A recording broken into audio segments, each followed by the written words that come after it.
Auto insurance can all seem the same until it comes time to use it. So don't get stuck paying more for less coverage. Switch to USAA Auto Insurance and you could start saving money in no time. Get a quote today. Restrictions apply. USAA.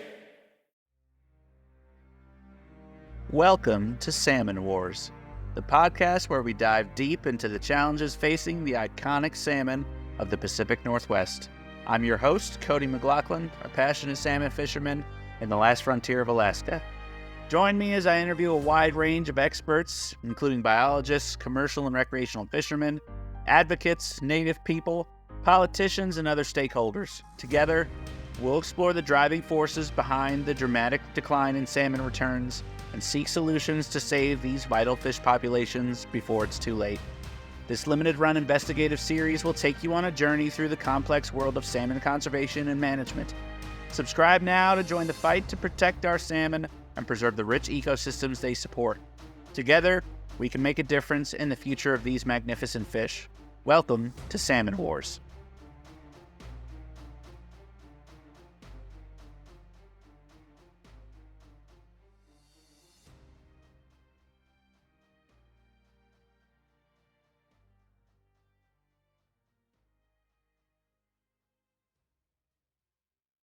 All right. Alex, how are you, man? I'm really well. Thanks for joining Salmon Wars. I really appreciate you taking the time. It's been a heck of a week with the sunspots and the technical stuff.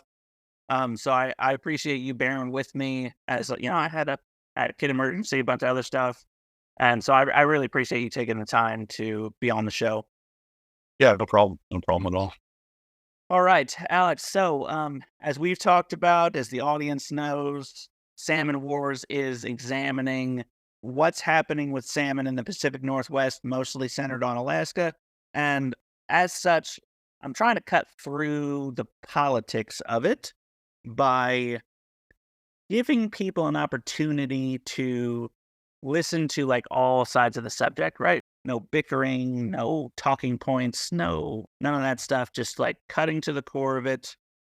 Tackle shop owners, comfish guys, personal sport fish guys, personal use subsistence people, letting them all talk about how, first of all, the lack of salmon is affecting them, but also what they think can be done about it. So with that, tell the audience about yourself, what you do, and then I think they'll understand kind of why you're here today. Sure. My name's Alexus Kwachka. I came to Alaska 1978, and my mom taught at University of Alaska Fairbanks, and one of the reasons why she accepted the job was because I have been obsessed with fish my entire life. That's amazing. Is that true? That's true. Absolutely correct. And, that's awesome. So one of the job points was where was going to be the best fishing for me to interact with. So I grew up in Fairbanks. I was born in Gainesville, Florida, and my grandfather is a marine biologist. My mother was an anthropologist linguist and taught at University of Alaska Fairbanks for 30 years or something. And so I went to fifth grade on and dropped out of high school my second semester my senior year because I made a baby and that became a priority. And I ended up in kind of bouncing around and I sport fishing my entire life and still do today. And I ended up in Kodiak, Alaska. My stepdad used to fish down here in the 60s, and I was getting myself in a little bit of trouble. And the only responsible thing my girlfriend and I did at the time, my then wife, was agree that we'd be friends and raise a good child, which we've done. And so I ended up in Kodiak, and I came down to work in the cannery for the summer and started working. I didn't understand what the commercial aspect side of things were in Kodiak. And a month into working here, I didn't work in the cannery. I was building a house with somebody, and they also owned a boat. And they invited me to go halibut fishing on a derby opening, and I did that, and I was hooked, and I've been fishing ever since. Pretty much fished every gear group except for trolling in Southeast. I can fish crab in the Bering Sea for years. I trawled around Kodiak. I ran a longliner for 20 years. walks, swims, or crawls. I've chased it around the state from the Russian border to southeast. And during my time here, we went from open access fisheries. You could get into the halibut fishery for $50 and hard work. You could go out and make a living, and that turned into a privatized fishery IFQ system. There was surf clams, I think, were the first ones in the United States, and then halibut and sablefish followed soon after, followed by pollock, followed by everything now. And so I'm that guy that kind of walks the line between pre and post IFQ. Wow. So you've been a commercial fisherman for 30 years? I think this is my 38th or 39th season now. Wow. That's awesome, man. I mean, and that's why you're here today, right? It was the fact that I bet you've got a billion stories about, how has that evolved over time? Save some of it because I've got some specific questions for you. But do you say just first day you stepped on a clownfish boat to today, probably getting ready to go out, how would you say that it's different? Oh, well, I think this is like we'll talk about later, this is a really complex issue, right?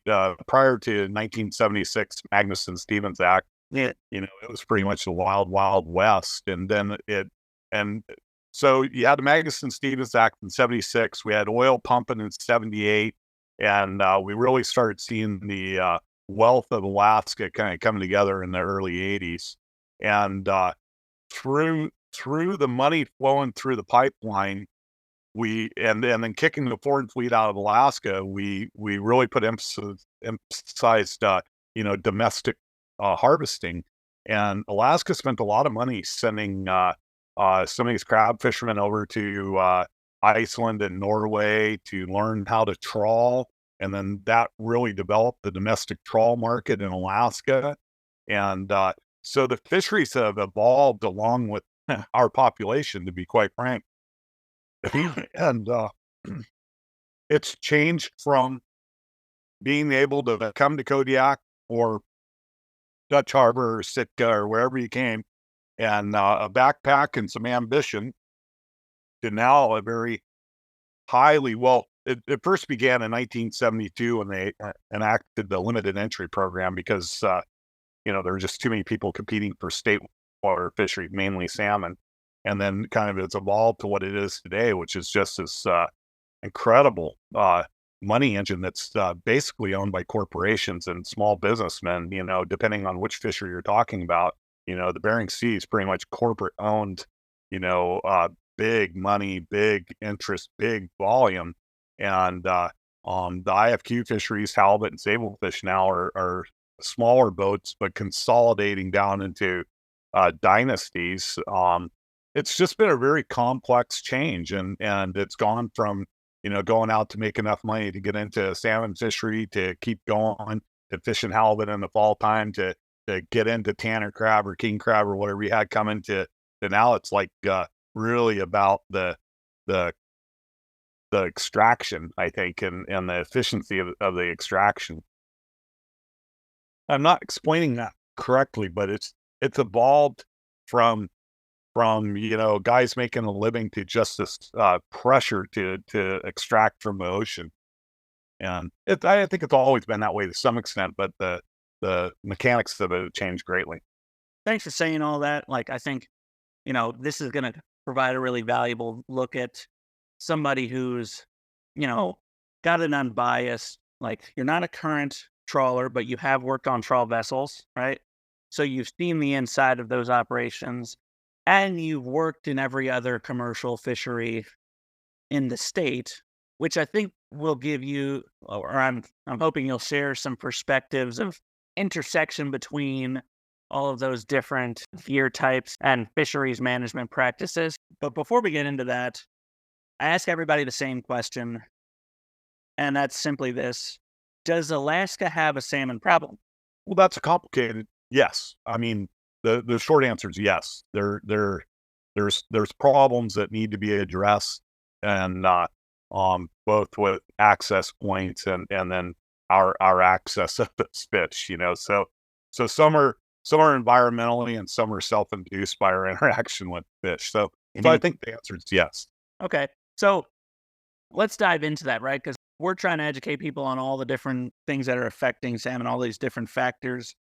But, what I've heard across the board, now everybody says something a little bit different. I've heard a lot about hatcheries. I've heard a lot about indiscriminate take from trawlers and bycatch. I've heard overfishing on the comfish side. I've heard competition from in-river system fish like trout and things of that nature, and predation by orcas. And then I've heard, climate change and stuff. So in your opinion, right, from what you've seen from 39 years on the water in Alaska, fishing for kind of everything there is to fish for commercially in the state, what, if you had to pick three, right, what would be the top three issues that you think are affecting salmon runs in the state right now? And specifically kings and chums, but really, all of them. Well, I think there's not a one size fits all. Every user wants to blame the other user. I happen to be a believer in climate change, and I think the thing that kind of glues that together for me for Alaska is the fact that if you look at pretty much across the board, the king salmon runs in the state, they're all suffering, and they're suffering in pretty much the same kind of degrees of the fish just aren't returning, and it doesn't mean that they're getting overfished by sport fishermen, whether it's catch and release, or they may be adjacent to waters that aren't heavily trawled. There's something going on in the ocean environment that is not productive for king salmon and chum salmon right now, in my limited opinion on the biology of these fish. That's a very complex issue, and if you look at the Kenai versus the Nushagak versus, some river in southeast or Kodiak Island, the Karluk, the Ayakulik River, they all have a little bit of different things going on there. And so it's not a one size fits all.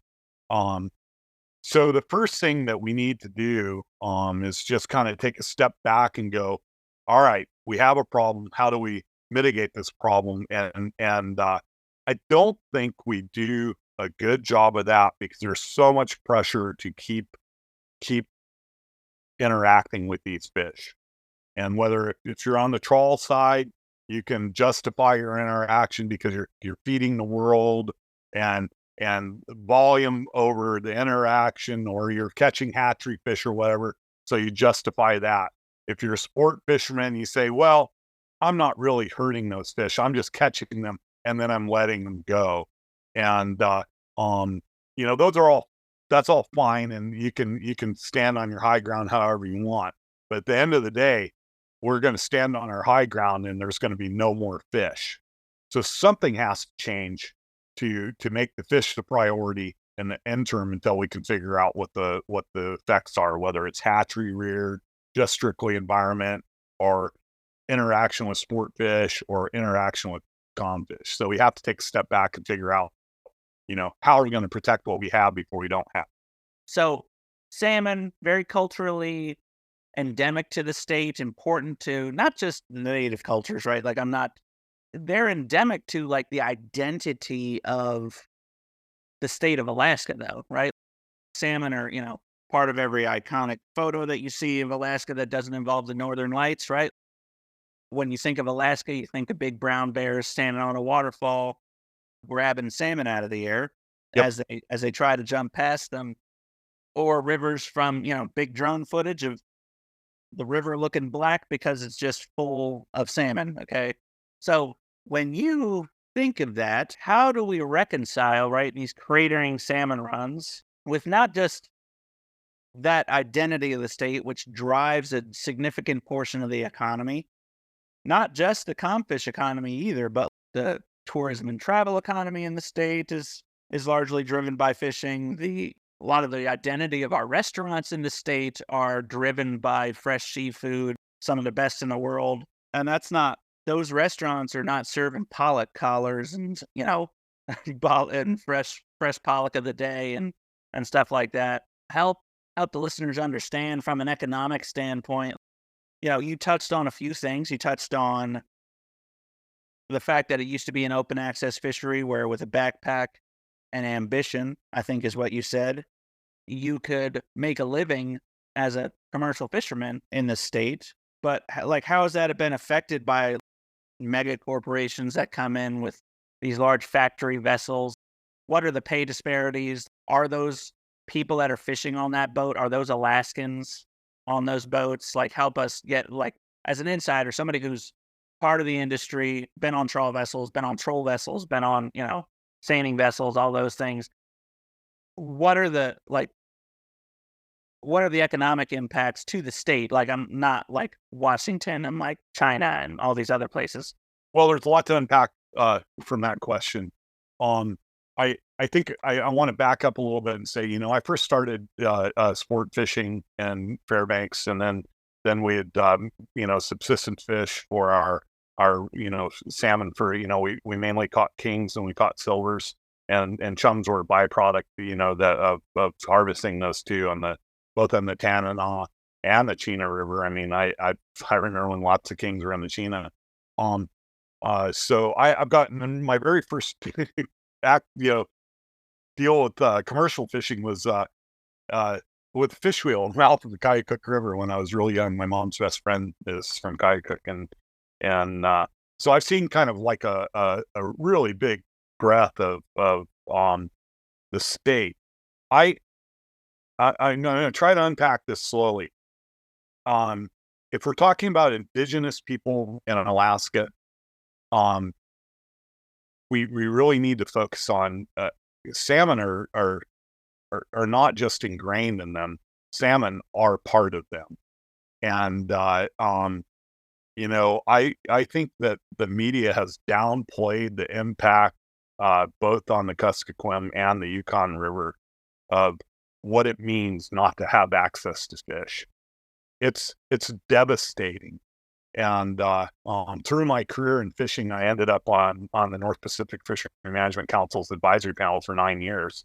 And I have never been more insulted than when we had a bunch of elders in talking about salmon, 20 years ago and 15 years ago. And the pollock industry's response was, hey, we'll box these fish up and just send them to you. And as an Anglo-Saxon, I was completely destroyed by those comments, and I can't even imagine what it felt like if you were born on the Kuskokwim or the Yukon River, what that sounded like. The insensitive. Oh yeah, I mean, you're born on this mighty, wild, and free river, in remote Alaska, a place where most people dream about, right? And now you're told that instead of living lifestyle of thousands of years of ancestors, right? Not 10 generations, not 2 generations, like thousands of years. Now you're told that, you're going to have to get your fish out of a box when the river's right there, Yeah. So I think that Alaska needs to really kind of, we're really at a turning point, and I'm going to, tick off a bunch of viewers or listeners. Rural Alaska is incredibly important to the identity of Alaska, and I think that their access to fish looks a lot different than it does on the rail, and that should be the state of Alaska should be doing everything they can, to make sure that the wild fish are remaining wild and coming back to those rivers, and I don't think they're doing enough. And so that's the indigenous piece of it. We could go on and on. We could talk the whole podcast about that. And it just destroys me thinking about the impacts of not having fish for that, the different cultures there all along the river. Alaska we have to do better. And I don't think we're doing a good job of that. We have based our fisheries on pump and dump, which means let's get them as cheaply as we can and ship them to some other country to process them so we can then import them back, and everybody gets to make money, but really the people that are harvesting the fish. And that now by scale, people are making a lot of money by harvesting the fish, but there's people making phone calls, and in the background they're making a lot more money. Alaska needs to think about that as a state. It's been tried. We tried to have a processing hub in Anchorage and blew a bunch of money, and the vision was there, but the reality didn't come together. We have to change the way we think about how we're interacting with fish. This isn't the wild frontier anymore. We don't get to go do mass extraction, whether you're a sport fisherman, commercial fisherman, or whomever, and expect that the country is going to be able to sustain that. We're at a turning point in that. And that conversation needs to be had, whether it's halibut, salmon, whatever we're interacting with. We're seeing ways of life go away. Cook Inlet's a prime example. This is going to piss off a lot of people, I think the balance between commercial and sport is gotten away from us, and there's a whole group of people that have been making a way of life there for 100 years that's going away, and it's happening in a 20-year period. So that needs to be thought about. There's just a lot of complex issues with how we're interacting with our resource, and I think the state's missing the bar on trying to do wholesale extraction versus quality interaction. Well said. Well said. Let's talk a little bit about the fact that, okay, so you're a longtime commercial fisherman. You've fished every gear type essentially in the state. And you're also somebody who's got almost a decade of experience, just shy of a decade of experience on the regulatory side, being part of the advisory committee for the North Pacific Fishery Management Council, which is the regulatory body that decides, and that's underneath the Department of Commerce, not under the Department of Fish and Wildlife or any other conservation-focused organizations, which I think is the first mistake, and that's been covered before on the show.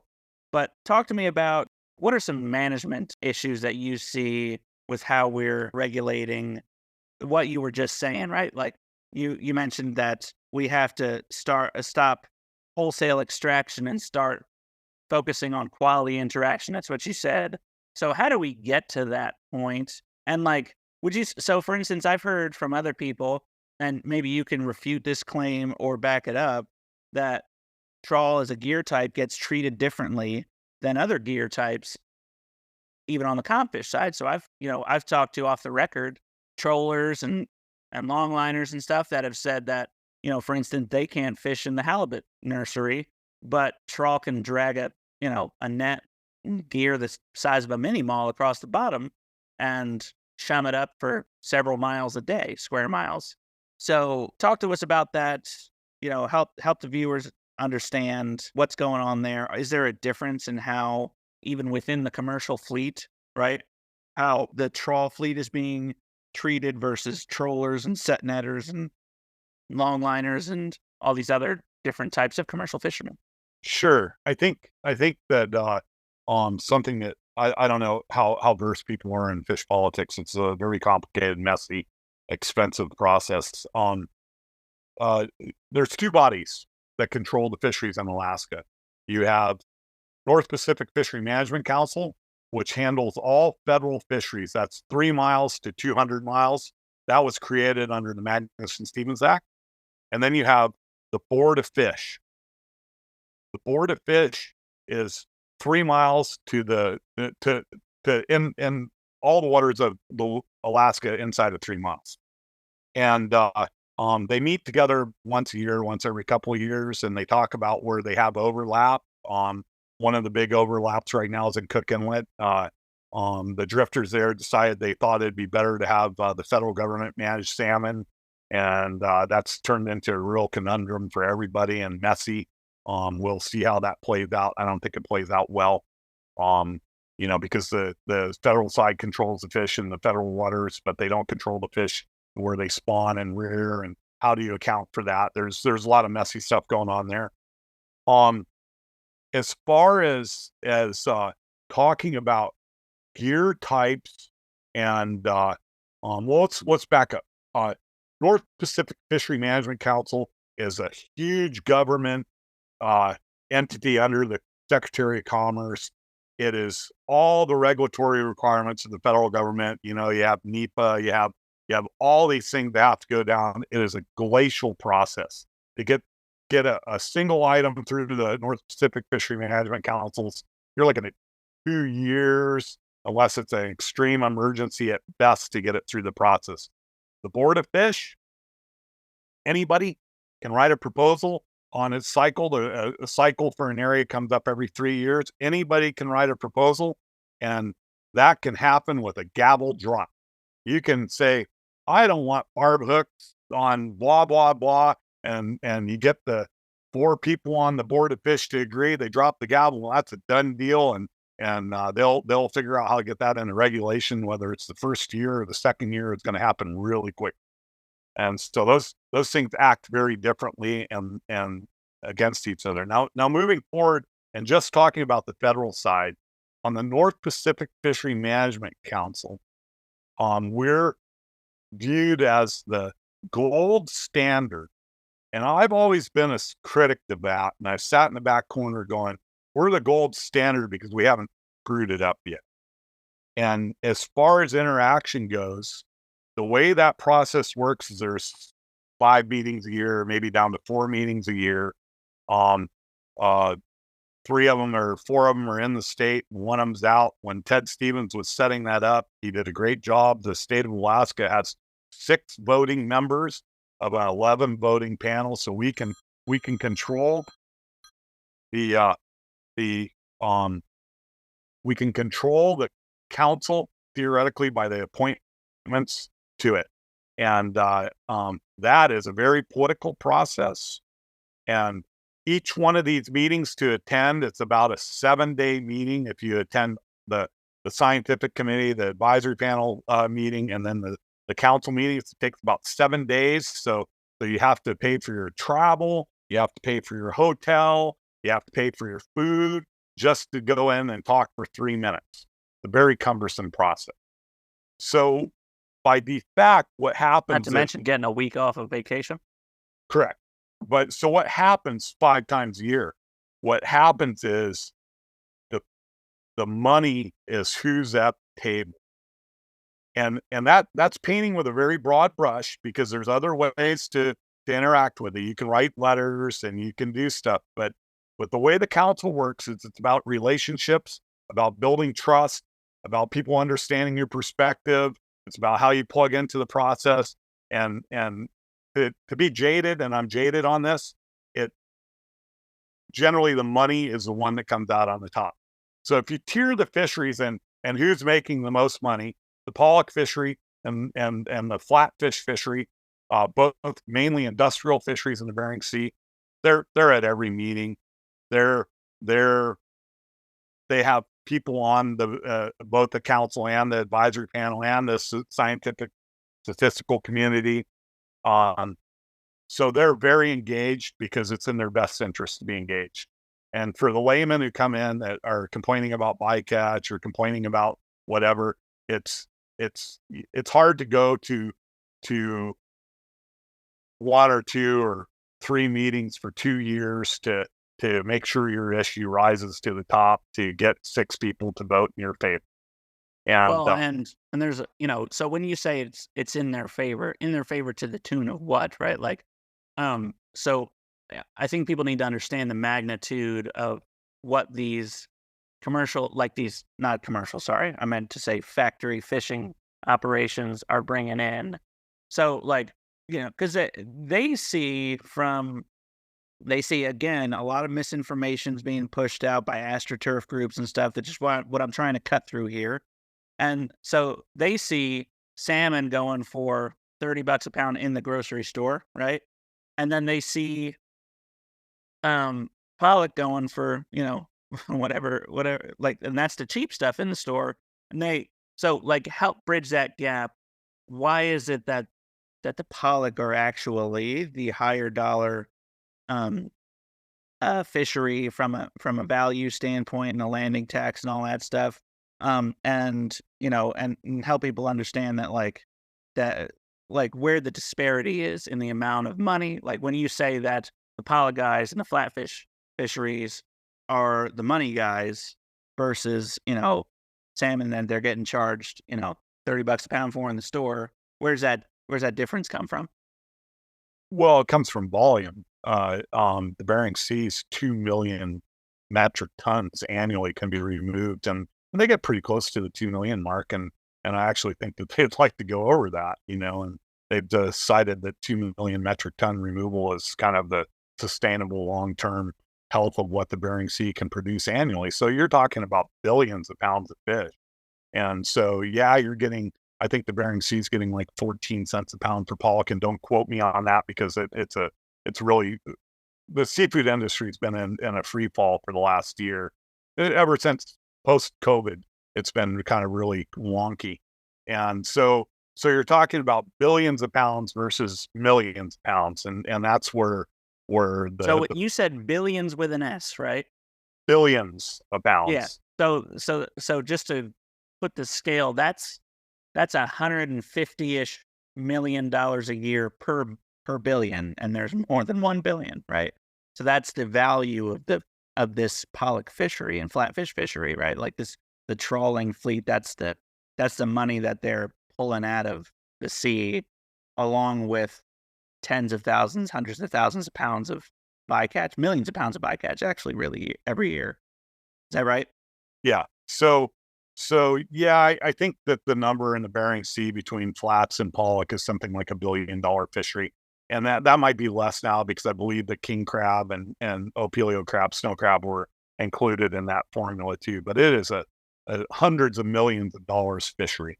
And what that looks like for a factory trawler versus a shore-based trawler, that in scales of millions of dollars, but still it's a huge industry and really important. I mean, they feed a lot of people, so you can't lose sight of that. But I think one of the justifications for their interaction with bycatch is that we're feeding so many more people for our interaction with that bycatch. So therefore, the cost of that bycatch is not that high when you look at the amount of fishery. They're catching like a million pounds of fish for every 100 pounds of halibut or salmon they're using. And I'm just throwing numbers here. That's not correct, but that's how they paint the picture. So it's like, well, yes, we are interacting with these fish, but look at how much more we're providing than what would really happen with those fish. And then immediately there you have a cultural war. You have two competing interests. And to complicate it even more is when they decided to privatize, rationalize the Bering Sea, American Fisheries Act, AFA, Ted Stevens in his wisdom said, any village within 50 miles of the Bering Sea gets to get a piece of the action. So they created a CDQ group, and CDQ groups are now owning significant pieces of the catcher boats and the at sea processors, and so that creates even a bigger angst between people on the river that aren't a CDQ group versus the villages that are CDQ groups. So it's a really complicated, messy issue. But the bottom line is the people in the Bering Sea are at every one of these council meetings. They're on the advisory panels. They're at the council table. They're council members, and they really steer the narrative of the conversation. I think, Cody, it's important to say that this is the process. This is the process that we work within. So I can criticize the process all I want, but in order to affect change, you have to be at the table. And the process is not set up for laymen, and that is the problem. And so, but with that said, you got to put your money where your mouth is, and you got to show up. And that's exactly what I did, and that's exactly how I got appointed to the AP. And that's why I spent 9 years on there and got reappointed, because I had a voice, and I tend to tell people what I think. And I'll be the first one to tell you that I can be completely wrong. but without your voice, you have no voice.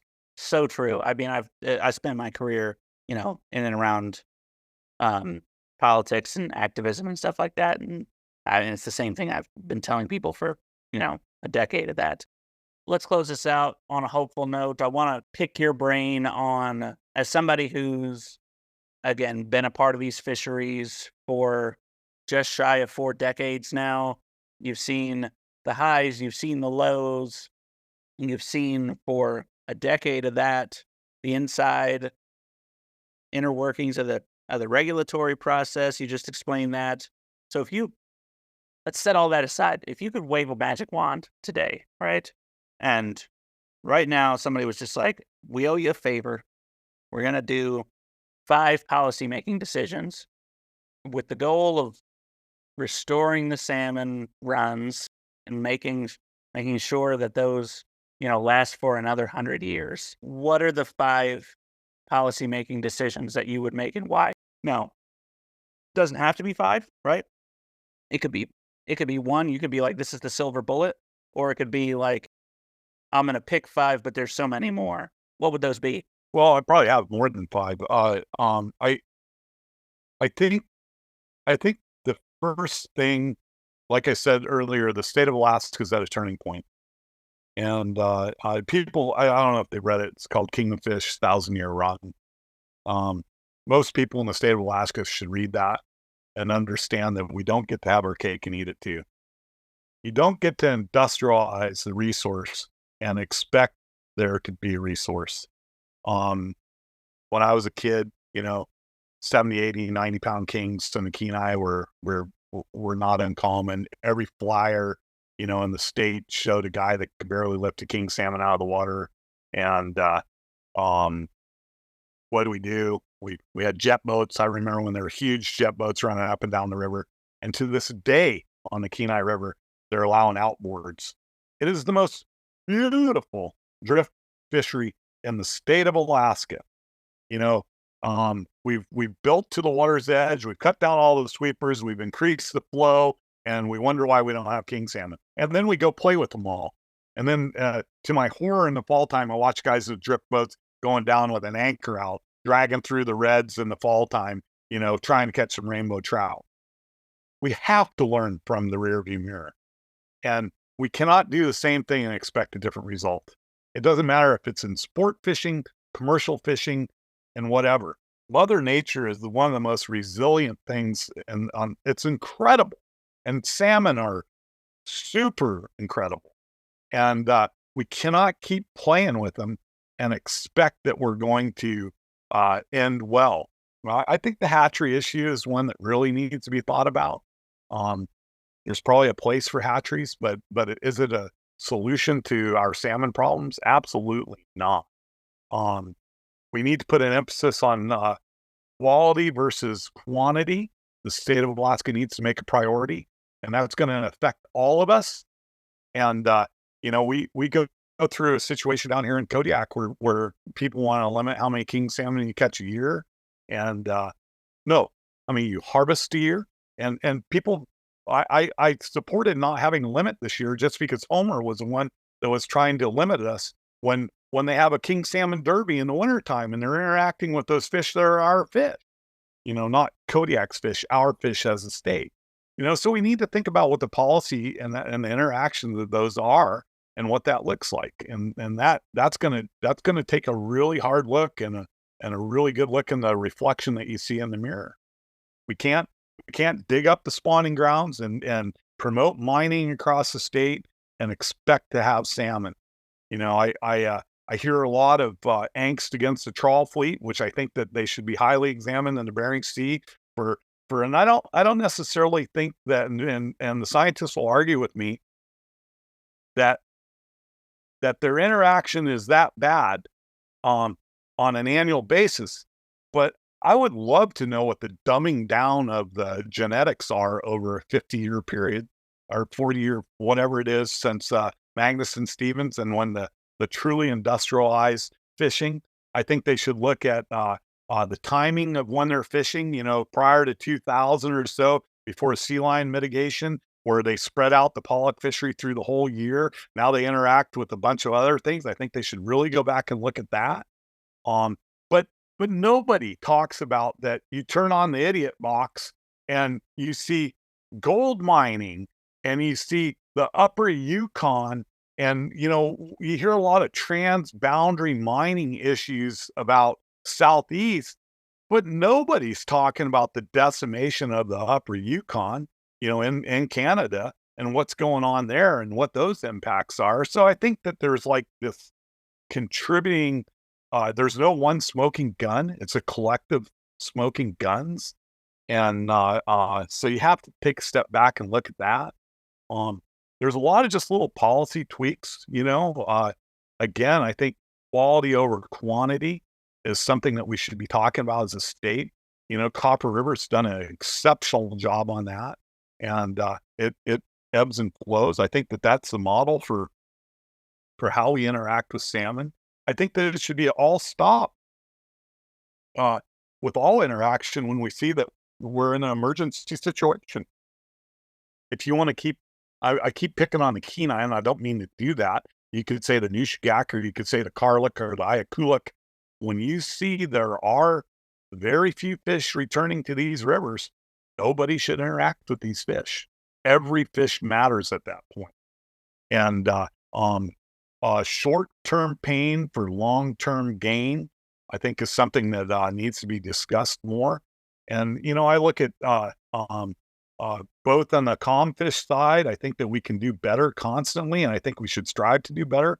On the sport fish side, we'll argue about our rights as Alaskan to go catch 40, 50, 60 reds in the mouth of the Kenai River while we decimate a commercial fishery.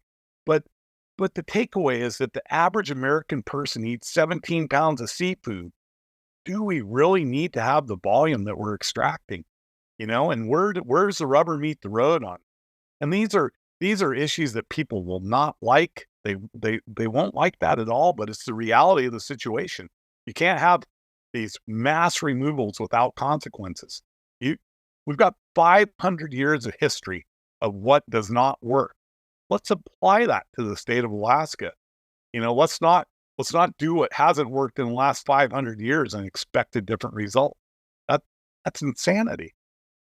I could go on. If there's more you want to ask me, I think that each sector that interacts with salmon, pollock, halibut, should do better. I'll talk about halibut for 2 seconds.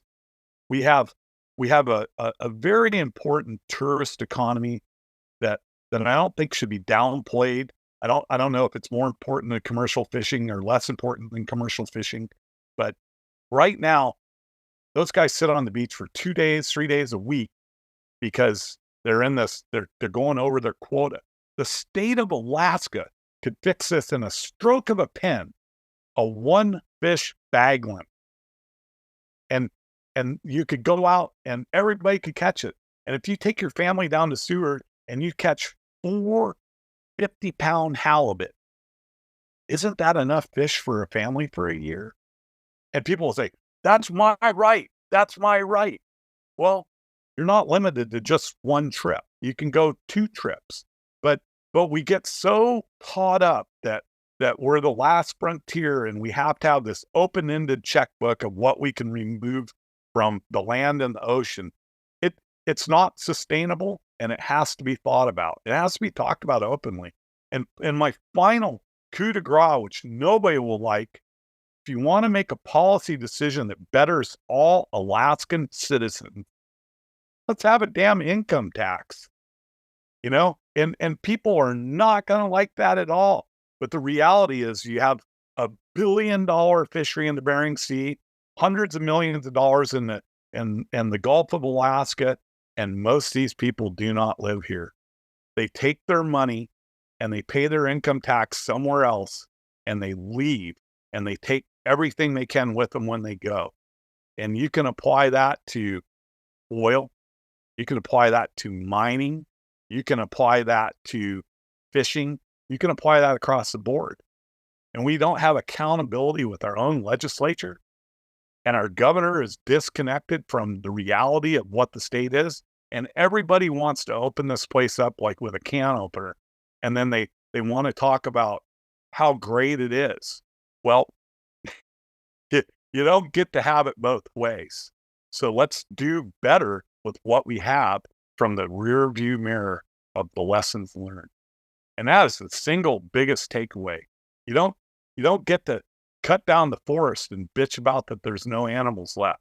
And you don't get to log to the water stream's edge in the Tongass and wonder why the salmon aren't there. You don't get to destroy the ecosystem and not realize that it has consequences for everybody. And that's from the land to the sea. And the integration between those two is not even well understood. And I could go on and on. And this stuff is messy and it's contentious, but to expect a different result after 500 years of really straightforward deal. At the end of the day, the Gulf of Alaska water temperatures, the Bering Sea water temperatures, the water temperatures on the Yukon and Kodiak and the Kuskokwim, they're off the chart. We're in a paradigm that nobody's seen in our lifetime.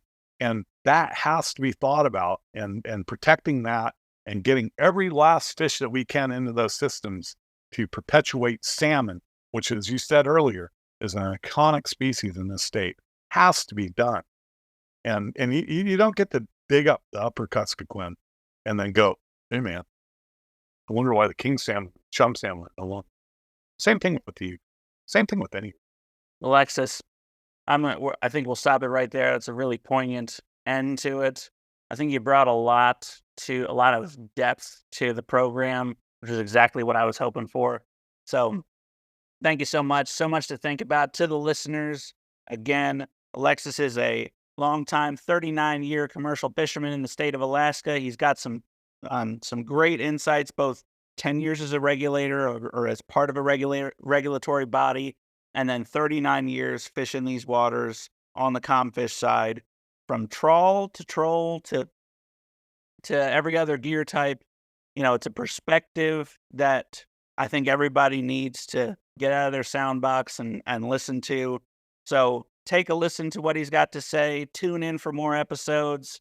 We've got tackle shop owners. We've got sport fishing guides. We've got regular sport fishermen. We've got subsistence fishermen. We've even got biologists. If you go back to episode 1, take a moment, listen to these things, draw your own conclusions, and do your own research about what is happening to the salmon in this state in the Pacific Northwest. And then take Alexus's advice, take the previous guest's advice. The one overarching theme that everyone has said across all the interviews that I've done is to get involved. If you are not involved in saving these runs and saving these iconic fish that we all agree are integral to the cultural identity of not just Alaska, but the entire Pacific Northwest, I would argue the entire country, then you are truly part of the problem. So take a moment, get involved. North Pacific Marine Fisheries Council, the Alaska Board of Fish. There's a Board of Fish in every state in America. You have senators whether you're in Missouri or Montana or New Jersey or wherever else. Talk to your federal regulators, talk to your federal policymakers, let them know where you stand on this issue. And thank you for tuning into Salmon Wars. This is Salmon Wars.